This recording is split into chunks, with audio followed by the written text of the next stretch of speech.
Cerita diawali dengan kemunculan anomali aneh berupa fenomena alam yang sulit dijelaskan, di mana fenomena ini terjadi tepat di tengah lautan ketika seorang pria, bapak-bapak sedang asik berenang. Air laut tiba-tiba berbuih, langit membentuk lubang aneh seperti ada energi yang menyerot langsung ke bapak tersebut dan...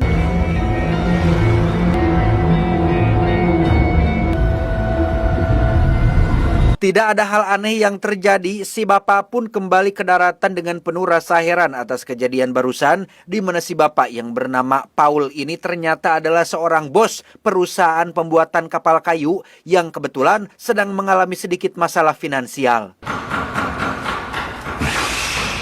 Boleh. Berkendara sendirian, Paul hanyalah seorang kepala rumah tangga biasa yang nyaris tidak pernah mengalami kejadian adrenalin atau hal luar biasa selama hidupnya. Sama seperti kita, Paul hanyalah manusia biasa yang menjalani kehidupan normal seperti apa adanya.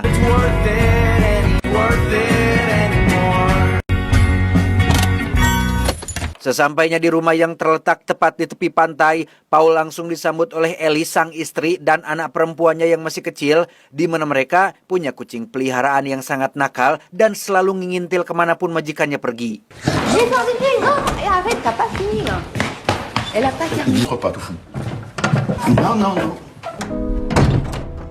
Berlokasi di ruang bawah tanah, Paul pun mengajak putrinya untuk memperbaiki pipa air yang bocor, di mana si anak yang bernama Mia pun tampak asik bermain dengan mainannya yang dimainkan tepat di atas akuarium kecil. Tiens, Mia, tu peux me passer la pince orange s'il te plaît qui est sur l'établi? Di dekat tangki air, Mia melihat seekor laba-laba yang sedang bertengger, di mana Mia yang takut digigit pun menyuruh Paul untuk membunuhnya, tetapi karena laba-laba dianggap berguna untuk membasmi nyamuk dan tidak akan sampai memakan manusia, Paul pun menolak melakukannya dan justru malah berakting menjadi monster untuk membuat Mia tertawa. Non, pas le mousse. Manger. Allez, remonte, j'arrive. Paul pun mengambil sebotol minuman beralkohol yang disimpan di ruang bawah tanah, kemudian berjalan di anak tangga kembali ke dalam rumah. Semuanya sangat normal, tidak ada yang aneh, keluarganya sehat dan bahagia, nyaris tidak ada celah untuk mengeluh pada kehidupan. 3 hari kemudian, Paul terbangun di pagi hari dengan sedikit ekspresi ngorejat seperti sehabis mimpi buruk, di mana saat ia sedang mandi, Paul sempat memperhatikan pancuran air yang tampak sedikit berbeda dari sebelumnya, di mana hal aneh mulai terasa saat ia sedang memakai baju. Semua kemeja yang ia coba seperti kebesaran alias longgar, entah karena berat badannya turun atau ada hal lain yang sedang terjadi, entahlah, hanya Ceu Imas yang tahu. Setelah bekerja dan makan malam bersama keluarganya, Paul yang sedang rebahan bersama sang istri pun mulai kepikiran tentang eksistensi dirinya di alam semesta yang luas ini. Seberapa pentingkah perannya sebagai manusia? Paul tiba-tiba memikirkan arti terdalam sebuah kehidupan. 2 hari berlalu, Paul mulai merasa khawatir dengan semua kemejanya yang semakin longgar, di mana Paul menuruti saran Elise, istrinya, untuk pergi ke dokter guna melakukan pemeriksaan terhadap kondisi tubuhnya. Respire. Encore. Setelah mengecek tensi darah dan tetek bengek lainnya, dokter pun mengukur tinggi badan Paul yaitu 176 cm dengan berat 74 kg. Bisa dibilang ideal dan masih normal-normal saja, tapi yang membuat Paul heran adalah terakhir kali ia ukur tinggi badan, tingginya adalah 180 cm pas. Itu artinya Paul sedikit menyusut 4 cm dari sebelumnya, tapi menurut dokter, penyusutan normal terjadi seiring bertambahnya usia dan tak ada yang perlu ditakutkan akan hal tersebut. De 4 cm? Pulang dari dokter, Paul langsung menelepon istrinya untuk memberi kabar tentang hasil pemeriksaan yang menyatakan kondisinya sehat-sehat saja, di mana Paul langsung berangkat ke tempat kerja dan melakukan aktivitas seperti biasanya.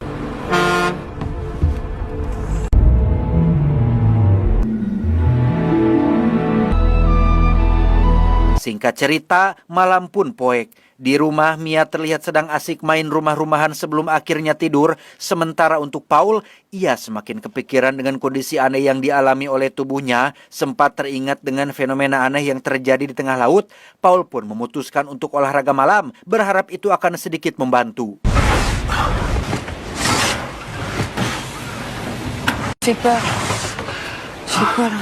2 minggu kemudian, tepat saat sedang mandi, Paul memperhatikan pancuran air yang kali ini terasa semakin besar atau dirinya yang semakin mengecil.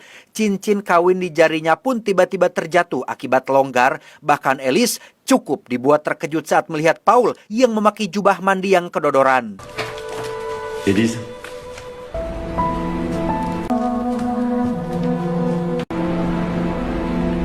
Tanpa buang waktu, Alice langsung mengantar Paul ke rumah sakit untuk melakukan pemeriksaan otak menggunakan alat MRI dan...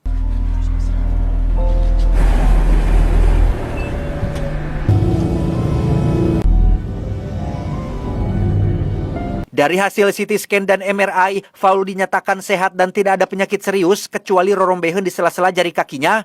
Namun dokter berkata bahwa dalam 2 minggu terakhir sejak pertama Paul datang ke sini, ia telah kehilangan 15 cm tingginya dan 11 kg berat badannya. Vous mesurez 1,65 m et vous pesez 63 kg. Artinya, dalam 2 minggu ini, Paul telah kehilangan sekitar 17% massa tubuhnya dan entah masih akan menyusut atau tidak, Paul diminta tinggal di rumah sakit untuk dilakukan pengecekan secara berkala. On va voir comment ça évolue.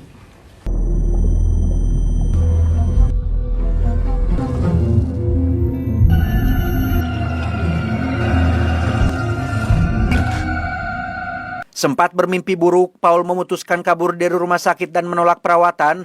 Ia merasa dirinya tidak sakit dan ingin pulang ke rumah seperti orang normal. Celui-là même qu'on voulait changer. On le sait bien pourtant. Beberapa waktu berlalu dengan hanya diam di rumah, Paul sama sekali sudah tidak bekerja karena kehilangan semangat dan fokus. Akibatnya, kondisi keuangan keluarga mereka jadi bermasalah, apalagi rumah ini adalah rumah cicilan yang belum lunas, sehingga Alice harus kerepotan sendiri mengurusi berbagai hal dan tebak seperti apa Paul sekarang. Paul, tu vas aller où? Karena Paul sekarang sudah seukuran seekor kucing, Alice pun terpaksa mengeluarkan kucing peliharaan mereka dari rumah karena tak ingin membahayakan nyawa suaminya. Dan dalam kurun waktu 1 bulan saja, beginilah kondisi Paul sekarang.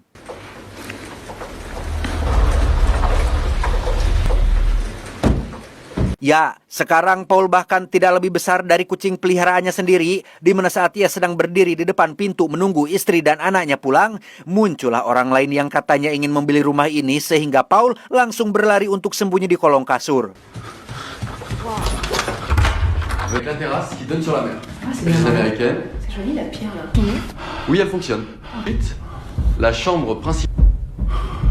Ketika Alice sudah pulang, Paul langsung marah-marah karena ia tidak diberitahu sebelumnya, di mana Alice mengaku terpaksa melakukannya karena mereka sudah tidak mampu lagi membayar cicilan rumah ini. Qu'est-ce que tu crois? On sait pas tout. Je suis pas malade? Arrête, Paul. Je suis peut-être pas le seul d'ailleurs. Arrête. Pardon. Excuse. Je suis pas malade. Je suis pas malade. Pusing mikirin masalah, Paul pun memilih bermain dengan Mia putrinya dengan memakai pakaian rapi dan tinggal di rumah yang seukuran dengannya, yang ternyata... C'est ta maison. Il y a quelqu'un qui dort. Ya, itu hanyalah rumah mainan milik Mia yang selama ini sering dimainkan, di mana Paul menyuruh Mia untuk menyetel musik dan... Mr. Sandman, bring me a dream, make him the cutest that I've ever seen. Give him 2 lips like roses and clover, and tell him that his lonesome nights are over. Sandman. Setelah Paul tidak lagi mampu menjadi sosok kepala rumah tangga, ayah dan suami bagi keluarganya, Paul seolah menjadi tidak penting dan tidak punya fungsi apa-apa lagi dalam kehidupan ini.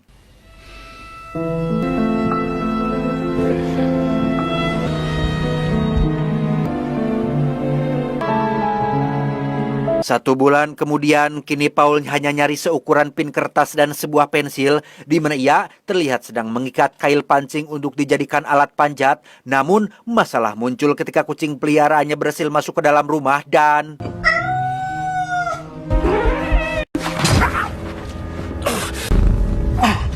Perut Paul pun sempat terluka akibat tertusuk kail pancing, di mana ia langsung membuka baju mininya dan sadar akan menjadi mangsa empuk si kucing. Paul pun berlari ke celah pintu menuju ruang bawah tanah dan tiba-tiba...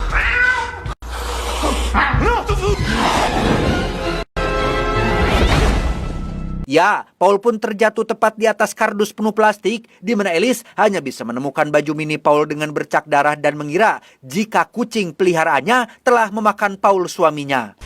Là, je suis là! Elise, je suis là! Pourquoi t'as fait ça? Non, rien! Elise, je suis là! Je suis là! Meski sudah berteriak sangat kencang, suara Paul tidak bisa didengar karena ukurannya yang sudah terlalu kecil, di mana Paul harus terjebak di ruang bawah tanah rumahnya sendiri tanpa ada satu orang pun yang akan menyadarinya. 1 malam berlalu, Paul yang kedinginan pun terpaksa harus membuat baju dari sehelai kain kecil yang ia temukan dan hanya dengan bermodalkan jarum kecos yang ia bawa, Paul pun mencoba berkeliling ruang bawah tanah yang saat ini menjadi tempat yang luas dan cukup berbahaya.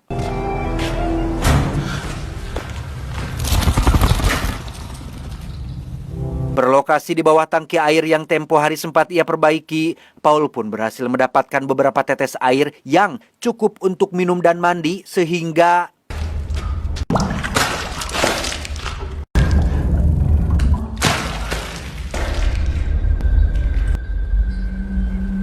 Keesokan paginya, Paul terbangun oleh suara Mia yang berteriak memanggil ayahnya, di mana saat akan naik, Paul melihat anak tangga yang dulu mudah ia naiki, sekarang menjadi semacam tembok tinggi yang mustahil untuk dipanjat dan... Mia! Alice dan Mia pun pergi dari rumah ini setelah mengira jika Paul sudah mati. Tak ada yang bisa Paul lakukan kecuali bertahan hidup dan sempat menulis namanya sendiri menggunakan kapur barus. Tapi itu percuma saja. Alice dan Mia sudah keburu pergi dan tak akan kembali lagi.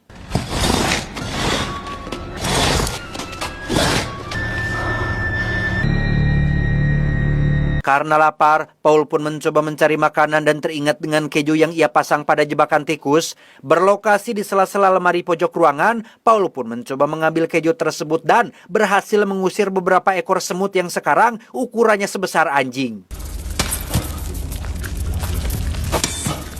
Perlahan tapi pasti, Paul pun mencoba mengambil keju tersebut tanpa terkena jebakannya dan...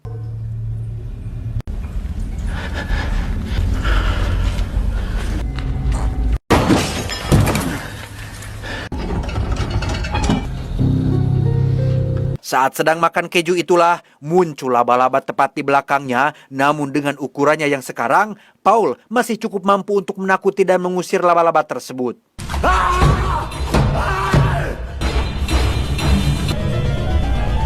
Tak aman berada di luar, Paul pun harus punya tempat tinggal untuk bisa tidur dengan nyaman. Menggunakan paku yang tadi ia temukan, Paul pun mencoba melubangi sebuah kardus yang bagi orang normal itu sangat mudah sekali. Tapi untuk Paul yang seukuran ini, itu adalah hal yang sangat sulit sehingga ia harus memakai air yang dibawa menggunakan tutup botol plastik untuk membasahi kardus tersebut.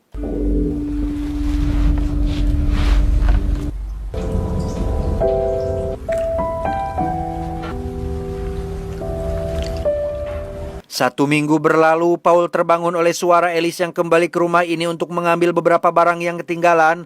Paul sempat mencoba memanggilnya dengan cara membuat suara berisik menggunakan pin kertas dan paku, tapi suara yang dihasilkan tidak cukup untuk didengar oleh Alice yang ada di atas.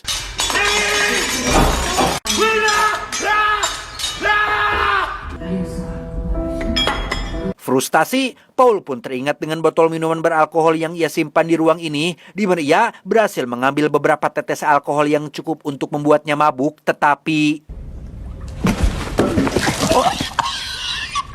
Ya, jangankan untuk manusia kecil seukuran Paul, minuman beralkohol memang berbahaya bahkan untuk manusia ukuran normal seperti kita. Yang tepat saat Paul sudah selesai muntah, ia kembali melihat laba-laba yang menjadi ancaman sekaligus musuh nyata di tempat ini. Tak ingin terus hidup dalam ketakutan, Paul pun memutuskan untuk melawan dengan cara akan menenggelamkannya ke dalam air di akuarium.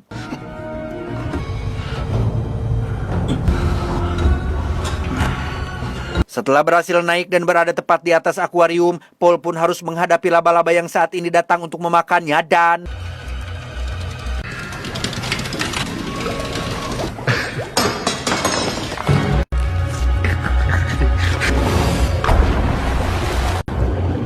Ya, Paul pun jatuh ke dalam air akuarium dan melihat ikan peliharaannya sedang berenang. Karena ikan jenis ini bukan predator, Paul pun malah asik menikmati momen ini dengan penuh rasa kebahagiaan.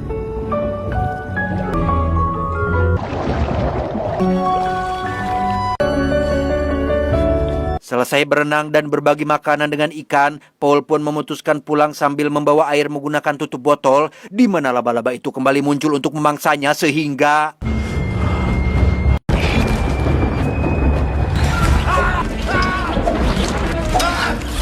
Meski ukurannya tidak jauh lebih besar dari ukuran Paul, laba-laba tersebut bergerak sangat cepat dan lincah membuat Paul kewalahan sampai akhirnya...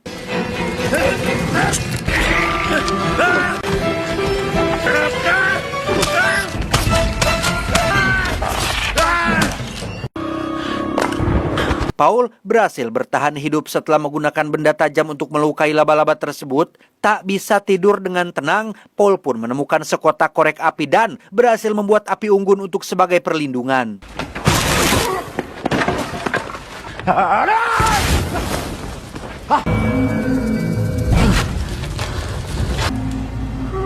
Hari demi hari berlalu dengan hanya makan, minum, dan bertahan hidup. Paul akhirnya mendapat harapan ketika ada seseorang yang datang yang sepertinya adalah pemilik baru dari rumah ini. Alih-alih meminta pertolongan dengan berdiri tepat di bawah anak tangga, justru inilah yang terjadi.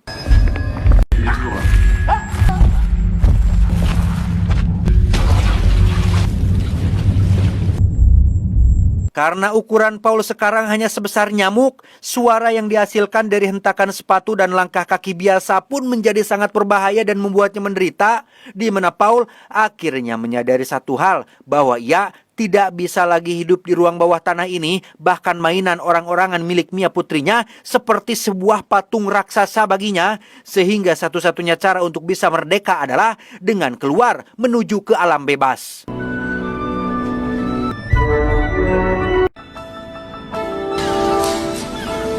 Mumpung masih mampu, Paul pun memanjat tiang lemari kayu yang baginya seperti sebuah tebing raksasa dan...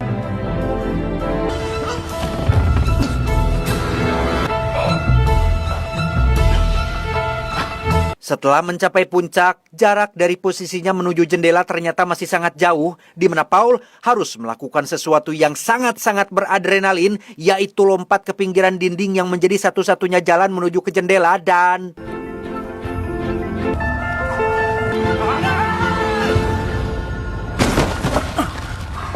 Masalah belum selesai sampai di sini. Paul masih harus melewati rintangan terakhir, yaitu jaring yang menjadi tempat tinggal si laba-laba. Dan tebak apa yang terjadi?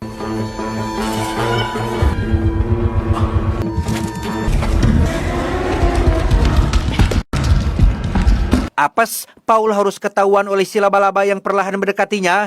Dengan ukurannya yang menjadi sangat besar seperti monster, mustahil Paul bisa selamat bahkan sampai kencing di celana saking ketakutannya. Tetapi...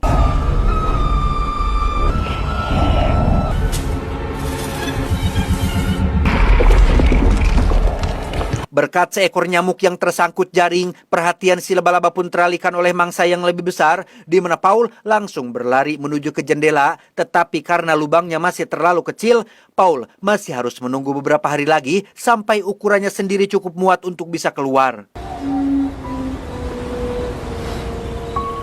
Beberapa hari berlalu tanpa makan dan minum. Paul dibangunkan oleh beberapa ekor semut yang juga menjadi ancaman nyata. Tapi tiba-tiba...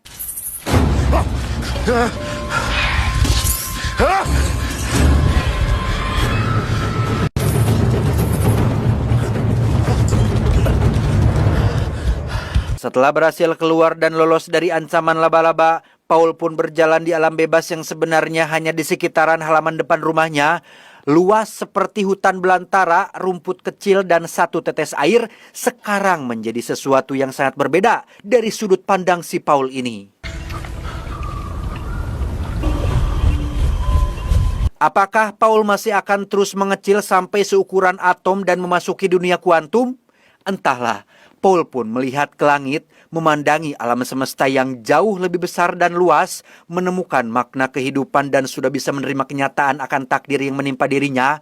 Paul sadar bahwa terlepas dari ukurannya, hidup tetap bernilai asalkan selalu ingat dengan siapa yang telah menciptakan. Infime.